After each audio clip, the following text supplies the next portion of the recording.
નમસ્કાર વિદ્યાર્થી મિત્રો, ધોરણ 12 અર્થશાસ્ત્ર વિષયમાં આપણે ચેપ્ટર 6 બેરોજગારી અનએમ્પ્લોયમેન્ટ આ ચેપ્ટર સમજી રહ્યા છીએ, જેમાં આજે આપણે પ્રશ્ન 4 ભારતમાં બેરોજગારી ઉદ્ભવવા માટેના જવાબદાર પરિબળો ક્યાં એના વિશેની અહીં વાત કરવી છે.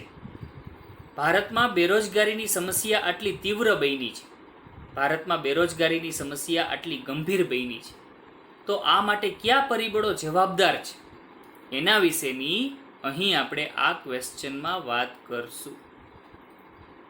પ્રસ્તાવનાથી આપણે શરૂઆત કરીએ. યાદ રાખજો, આ પ્રશ્ન 5 માર્કમાં પૂછાય છે.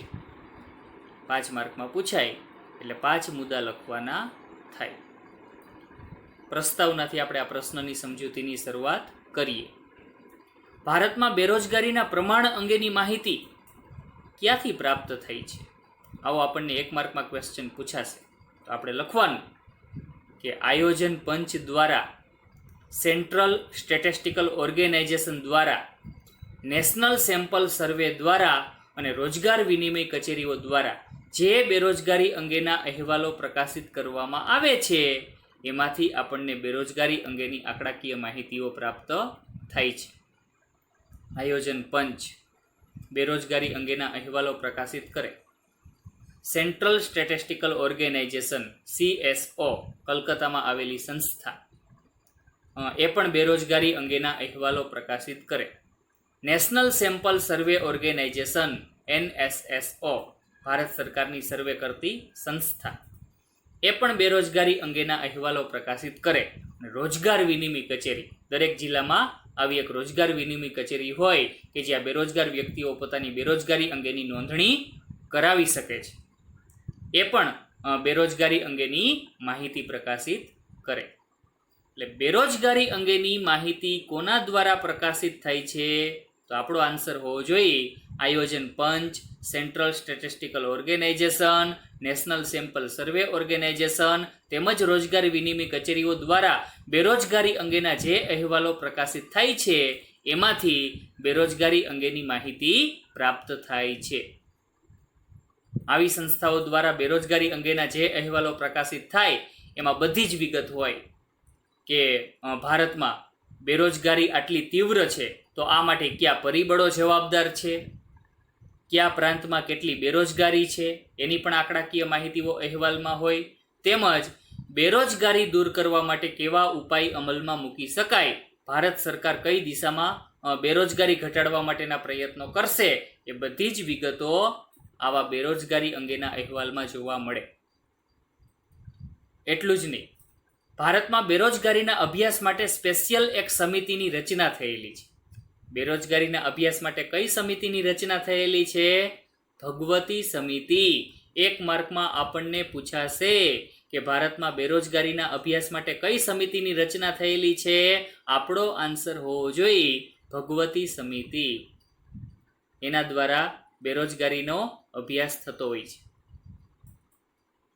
ઓકે, આ બધી સંસ્થાઓ દ્વારા જે બેરોજગારી અંગેની આંકડાકીય માહિતીઓ પ્રકાશિત કરવામાં આવી છે એ મુજબની થોડીક આંકડાકીય માહિતીઓ હવે આપણે જોઈએ. જો ભારતમાં પ્રથમ પંચવર્ષીય યોજનાના અંતે બેરોજગારો કેટલા હતા? તો કે 53 લાખ. પ્રથમ પંચવર્ષીય યોજનાનો સમયગાળો 1951 થી 1956 દરમિયાનનો હતો. પ્રથમ પંચવર્ષીય યોજના 1956માં પૂરી થઈ ત્યારે બેરોજગાર વ્યક્તિઓની સંખ્યા 53 લાખ જેટલી હતી. 5મી પંચવર્ષીય યોજનાના અંતે બેરોજગારોની સંખ્યા ક્યાં પહોંચી? તો કે 304 લાખ. દેશનો વિકાસ થયો છતાં પણ બેરોજગારો ઘટવાના બદલે વધતા ગયા. આ પરિસ્થિતિ 5મી પંચવર્ષીય યોજનાનો સમયગાળો 1974 થી 1978 સુધીનો છે. 5મી પંચવર્ષીય યોજના 1979માં પૂરી થવાની હતી, પણ સંજોગાવશાત અનિવાર્ય કારણોસર એને 1978માં પૂરી જાહેર કરી દેવામાં આવી. 5મી પંચવર્ષીય યોજનાના અંતે બેરોજગારોની સંખ્યા કેટલી હતી? તો કે 304 લાખ. અને 9મી પંચવર્ષીય યોજનાના અંતે બેરોજગારો કેટલા? તો કે 348.5 લાખ બેરોજગારો 9મી પંચવર્ષીય યોજનાના અંતે થઈ ગયા. 9મી પંચવર્ષીય યોજનાનો સમયગાળો 1997થી 2002 દરમિયાનનો હતો. આપણને આવી પંચવર્ષીય યોજનાઓના સમયગાળા પણ પૂછાય એટલે આપણે યાદ રાખવાનું. ફરીથી પ્રથમ પંચવર્ષીય યોજનાના અંતે બેરોજગારો કેટલા? 53 લાખ. પાંચમી પંચવર્ષીય યોજનાના અંતે બેરોજગારો કેટલા? 304 લાખ. નવમી પંચવર્ષીય યોજનાના અંતે બેરોજગારો કેટલા? 348.5 લાખ. એટલે કે ભારત દેશનો વિકાસ થયો છે, છતાં પણ બેરોજગારોની સંખ્યા ઘટવાના બદલે અવિરતપણે સતત વધતી જાય છે. બેરોજગારીની સમસ્યા ગંભીર બનતી જાય છે, તીવ્ર બનતી જાય છે. આ પરિસ્થિતિ છે. તો ભારતમાં આ ચિંતાજનક બાબત ગણાય કે બેરોજગારી વધતી જાય. બેરોજગારી ઉદ્ભવવા માટેના કેટલાક જવાબદાર કારણોની અહીં આપણે વાત કરવી છે. ટોટલ મુદ્દા 10. બેરોજગારી ઉદ્ભવવા માટેના જે જવાબદાર કારણો છે એ 10 કારણો. જો આપણને આ ક્વેશ્ચન 5 માર્કમાં પૂછાય તો 10 મુદ્દામાંથી આપણે કોઈ પણ 5 મુદ્દા લખવાના થાય. જો આપણને આ ક્વેશ્ચન 5 માર્કમાં પૂછાય તો કેટલા મુદ્દા લખવાના થાય? 10 માંથી 5 મુદ્દા લખવાના થાય. જોઈએ આપણે હવે મુદ્દાઓની સમજૂતીની શરૂઆત કરીએ. ભારતમાં બેરોજગારી ઉદ્ભવવા માટેનું સૌથી મોટું મહત્વનું પરિબળ જો કોઈ હોય તો એ છે વસ્તી વૃદ્ધિનો ઊંચો દર. ભારતમાં વસ્તી વૃદ્ધિનો દર કેવો જોવા મળે છે? ખૂબ ઊંચો. ખૂબ ઝડપથી ભારતમાં વસ્તી વધી રહી છે ને એટલે જ ભારતમાં શ્રમિકોનો પુરવઠો ખૂબ ઝડપથી વધી રહ્યો છે. સ્વાભાવિક વાત છે કે વસ્તી આટલી ઝડપથી વધતી હોય એટલે શ્રમિકો પણ ખૂબ ઝડપથી વધતા જ હોય. એટલે ભારતમાં આ સ્થિતિ છે. વસ્તી વૃદ્ધિનો દર ઊંચો છે, શ્રમિકોનો પુરવઠો ખૂબ ઝડપથી વધતો જાય છે. એની સામે રોજગારીની તકોમાં ખૂબ ધીમી ગતિએ વધારો થતો જોવા મળે છે. ભારતમાં શ્રમિકોના પુરવઠામાં જે દરે વધારો થાય છે એની સામે રોજગારીમાં થતો વધારો ઓછો છે. એટલે ભારતમાં બેરોજગારીની સમસ્યા તીવ્ર બનતી જાય છે, બેરોજગારીની સમસ્યા વધતી જાય છે. રોજગારીની તકોમાં જે દરે વધારો થાય છે એના કરતાં તો ક્યાંય ઊંચા દરે દેશમાં શ્રમિકો વધે છે. પરિણામે બધાય શ્રમિકોને કામ મળી શકતું નથી. ઘણા બધા શ્રમિકોએ કામ વિનાની સ્થિતિમાં બેસી રહેવું પડે છે. બેરોજગારીની સમસ્યા એટલે ભારતમાં વધતી જાય છે. એક અંદાજ મુજબ જુઓ તો ભારતમાં પ્રતિ વર્ષ 1.70 કરોડ જેટલી વસ્તી વધે છે.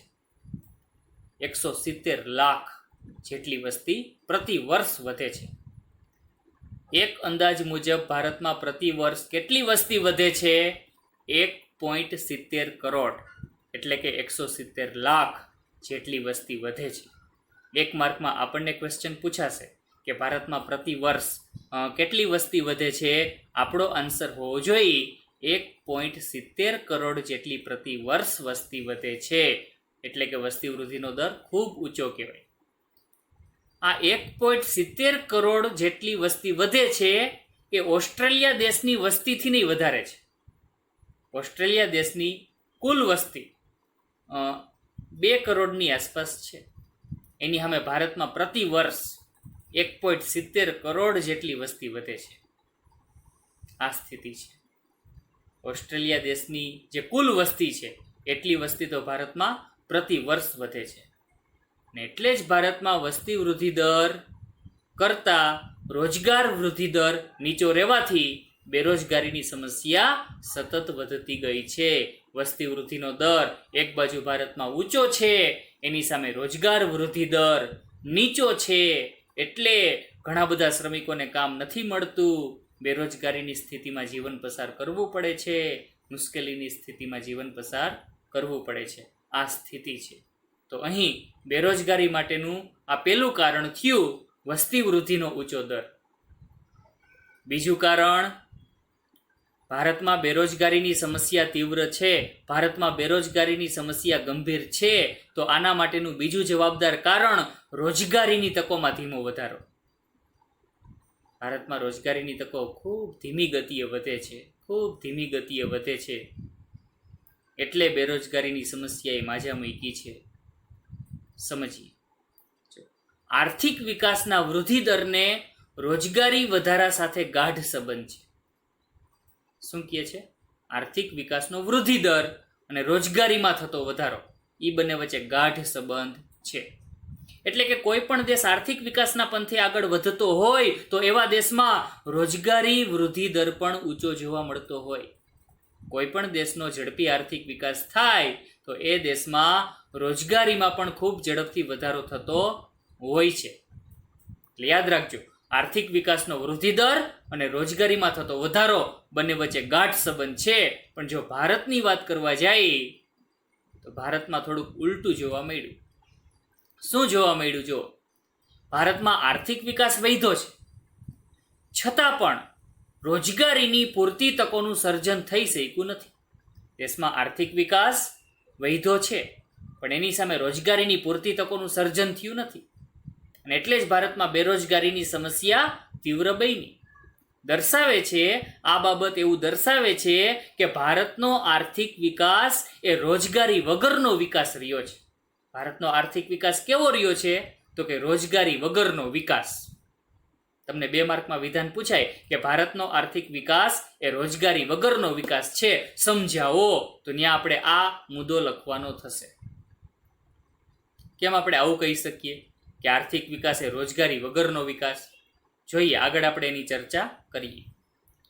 જો ભારતમાં આયોજનના પ્રથમ 3 દશકામાં આર્થિક વિકાસનો દર સરેરાશ વાર્ષિક 3.5% હતો. આયોજનના પ્રથમ 3 દશકા એટલે કે 1951 થી લઈ અને 1981 સુધીનો સમયગાળો. ભારતમાં 1951 થી આયોજન અમલમાં આવ્યું. આયોજનની શરૂઆતના પ્રથમ 3 દશકો એટલે 10 વર્ષ.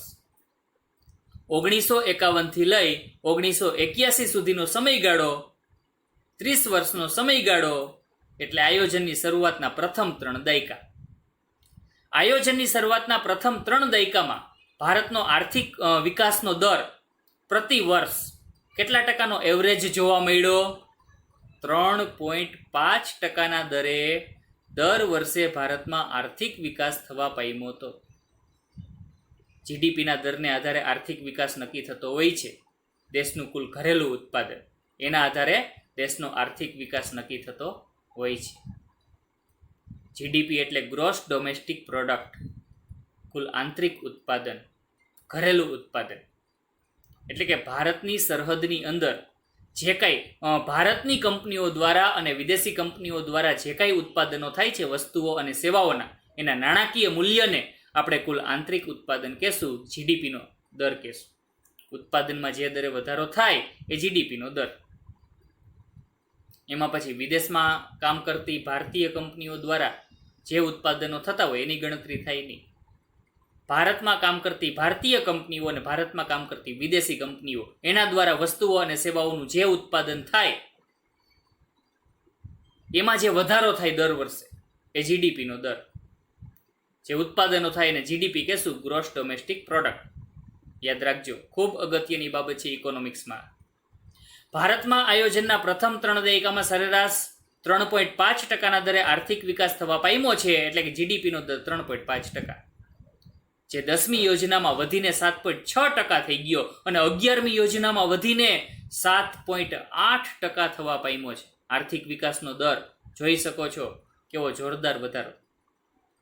10મી યોજનાનો સમયગાળો એટલે 2002 થી 2007 સુધીનો સમયગાળો, એ 10મી યોજનાનો સમયગાળો. અને 11મી યોજનાનો સમયગાળો એટલે 2007 થી 2012 સુધીનો સમયગાળો. આ સમયગાળામાં તમે જુઓ 7.6%ના દરે અને 7.8%ના દરે દેશના જીડીપીના દરમાં વધારો થવા પામ્યો હતો, દેશના આર્થિક વિકાસના દરમાં વધારો થવા પામ્યો હતો. ખૂબ સરસ વિકાસ થતો હતો. પણ જો વર્તમાન સ્થિતિની વાત કરીએ તો જીડીપીનો દર, આર્થિક વિકાસનો દર ઘણો બધો ડાઉન છે, ઘણો બધો, કોરોના મહામારીને હિસાબે. એટલે કહેવાનું એ છે કે ભારતમાં એ સમયે 7.6% અને 7.8%ના દરે વિકાસ થતો હતો, છતાં પણ બેરોજગારીની સમસ્યા વધતી જતી હતી. આ સ્થિતિ અને અત્યારે તો બેરોજગારીની સ્થિતિ ખૂબ ગંભીર બની ગઈ છે, કારણ કે વિકાસ દર ડાઉન ગયો છે. ખેતી ક્ષેત્રે પણ જો વાત કરીએ તો હરિયાળી ક્રાંતિ અમુક વિસ્તાર પૂરતી જ મર્યાદિત રહી છે. ગામડામાં ખેતી ક્ષેત્રે જોઈએ એવો વિકાસ નથી. ખેતી ક્ષેત્રે હરિયાળી ક્રાંતિ અમુક વિસ્તાર પૂરતી જ મર્યાદિત રહી છે. પંજાબ, હરિયાણા જેવા બારેમાસ સિંચાઈની સુવિધાઓથી લાભાંકિત રહેતા જે રાજ્યો છે, જો પંજાબ અને હરિયાણા, અમુક અંશે ગુજરાત, એવા રાજ્યો છે કે જ્યાં સિંચાઈ માટેની સુવિધા ઉપલબ્ધ છે, બારેમાસ પાણી માટેની વ્યવસ્થા ઉપલબ્ધ છે, બારેમાસ વહેતી નદીઓ છે. તો આવા રાજ્યોમાં હરિયાળી ક્રાંતિના લાભ મળ્યા છે.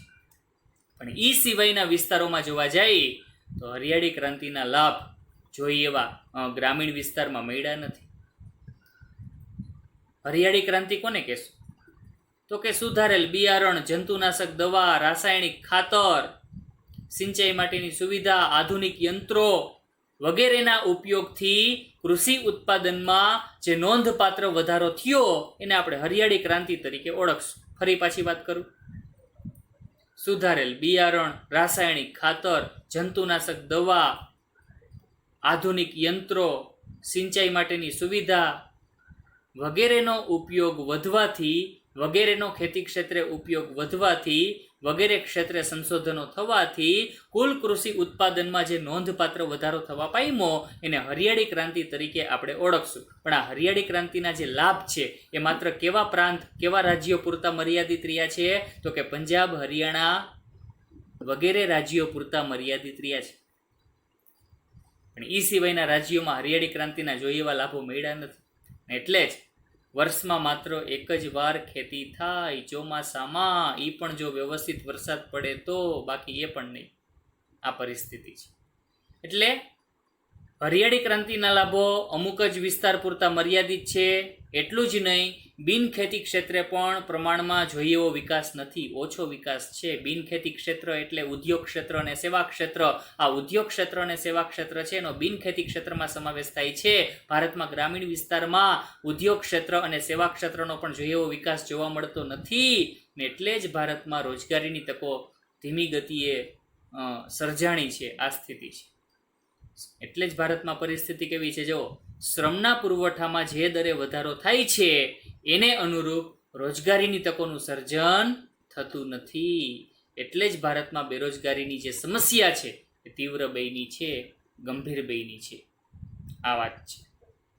તો અહીં આપણે ભારતમાં બેરોજગારી માટેના જે જવાબદાર કારણો છે એમાં શરૂઆતના 2 મુદ્દાની વાત કરી. પહેલા કયો મુદ્દો જોયો? વસ્તી વૃદ્ધિનો ઊંચો દર. અને બીજો મુદ્દો રોજગારીની તકોમાં ધીમો વધારો. બેરોજગારી માટેના મુખ્ય 2 જવાબદાર કારણો. હજી તો આપણે 10 કારણો સમજવાના છે, પણ અહીં આપણે અહીંયા સુધી રાખીએ.